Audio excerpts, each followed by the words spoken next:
Like anything you're fond of, you try to convey it in its most pleasing form. And to me, having traveled in a lot of places of the West, I try to frame it up in a way that in the photographs appears as beautiful and impacting as it does to my own eyes. Michael Paul, I am an art photographer of the American West.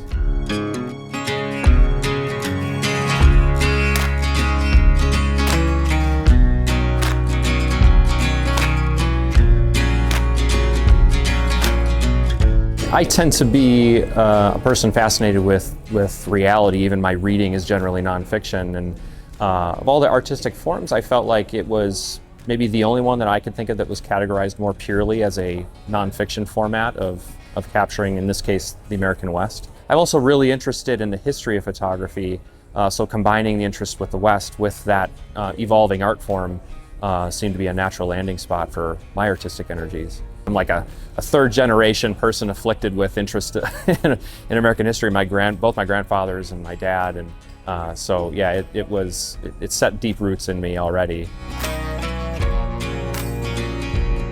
Like anything you're fond of, you try to convey it in its most pleasing form. And to me, having traveled in a lot of places of the West, I kind of suffer from maybe my own romantic imaginations, but I try to frame it up in a way that in the photographs appears as beautiful and impacting as it does to my own eyes. And so I try to maybe convey that part of the spirit of the West through the frames of the photos. I think the more you can learn about it, the more that comes through in whatever it is you're producing. When it relates to animals, it's you understand their habits, whether it's the time of day of their activity, their patterns of eating and sleeping, or interactions with each other, not just day to day, but also through the seasons. These things definitely factor in when you can't just completely rely on luck when you go out there. It's also dual faceted because you're also trying to be safe. And learning about them keeps you as safe as much as it does improve the quality of your product. Just like a person, if you're going to do a portrait of a person or write a biography on somebody, you want to spend a lot of time to know all their little intricate nuances that make what you have to offer about them more meaningful. And I would say it's the same thing whether it's a location, a mountain, a river, or an animal. If you're really dedicated to them, I think it's just natural to show a side of them that might not be obvious. The American West itself, without going into a 10-minute monologue, it's such an important area of the world, it being a frontier of opportunity for people, clashing with cultures that were already here. The story that unfolded is really remarkable. And for thousands of years, people were more or less they were limited in their opportunities, and this is the place where all that could be changed. The land itself happens to be beautiful, and the story at times is beautiful and also tragic. But all that interest, the offering of the lessons of that history, I find incredibly gripping, that compiles almost every emotion a human can experience, from high to low.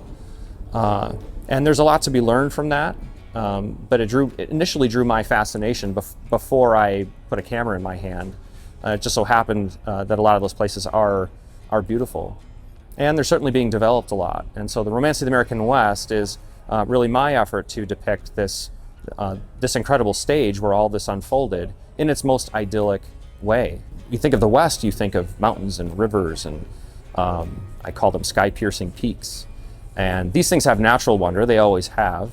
And certainly some of the wildlife, the buffalo, which are iconic and were incredibly important to human and the ecosystem, before we even got here. As the interior has become more developed, these things become a little bit more scarce, and I think the people there, once you kind of get over the novelty of the scenery, you almost don't see it anymore, people looking to the ground. And Romance of the American West is really hopefully bringing attention back to its untarnished form, that drew people here and helped form their stories. In photography, patience is one of those ingredients that sometimes you need a lot of, and other times you can completely disregard. A really good side-by-side example are these two photographs here. This one in particular, I was driving down the road, an amazing storm was coming over the mountains. Little holes in the clouds were shooting these rays of light across the mountains. It struck me, so I pulled over, took a picture, and just from the right there was a small flock of Canadian geese coming in. And it just so happened they lined up exactly at the right time. I had that shot in 5 minutes, and I could have never planned it. You compare that to the photograph next to it. It's a herd of elk that I was really fortunate to come in contact with this past summer. Through their routine habits each day, I was able to track them. I followed them for about a month and a half through some really beautiful country, going down to the river, through cottonwoods and open fields. After I understood their pattern of their movements, I was able to position myself and get a photograph that took a month and a half to plan. So here you have one a month and a half, another one took 5 minutes. And it's interesting that two pieces that would seem to be equivalents took two very different approaches to get. One of the things that really strikes me and makes such an impact is that I'm seeing this in 2026 or 2020, whenever I took the photograph, but they always seem to be scenes that could have happened 500 years ago. There's no suggestion of time within them. And throughout the series, there's very few images that I include man-made elements in, partially for that reason. But I think hopefully that's part of the intrigue of the images. You may be able to tell where they were taken, you may be able to tell the time of year, you might even be able to tell the temperature, how cold it was or how warm it was, but it'd be very hard to place the time. And I think that's part of the balance of reveal and mystery in each of them. To create is everything. It's almost to be alive. If you're in a position to be creative, that is also to assume that you're able to, you have the opportunity to, you're healthy enough, you have the time, you have the energy, you have the resources. So that already is a very privileged position to be in. But then to actually have a vision, employ skill, refine skill, go through the process of not just creating, but learning as you go. The sense of getting better, the sense of satisfaction when your creation is done. I mean, it's absolutely everything. And it's certainly a better alternative, maybe than bearing those creative energies with nowhere to go with them, serving, doing some other job where those, like an itch that you can't scratch, just, prying at you. So it's a privilege. And it's everything to be able to pursue those creative energies. So I'd actually been an attendee here for a number of years before I decided to apply. It's a really unique concept. I travel the West a lot, and I attend a lot of Western art shows, a lot of Western art galleries. It was just a really unique forum to not just view art, a wide range of art, but also talk with artists.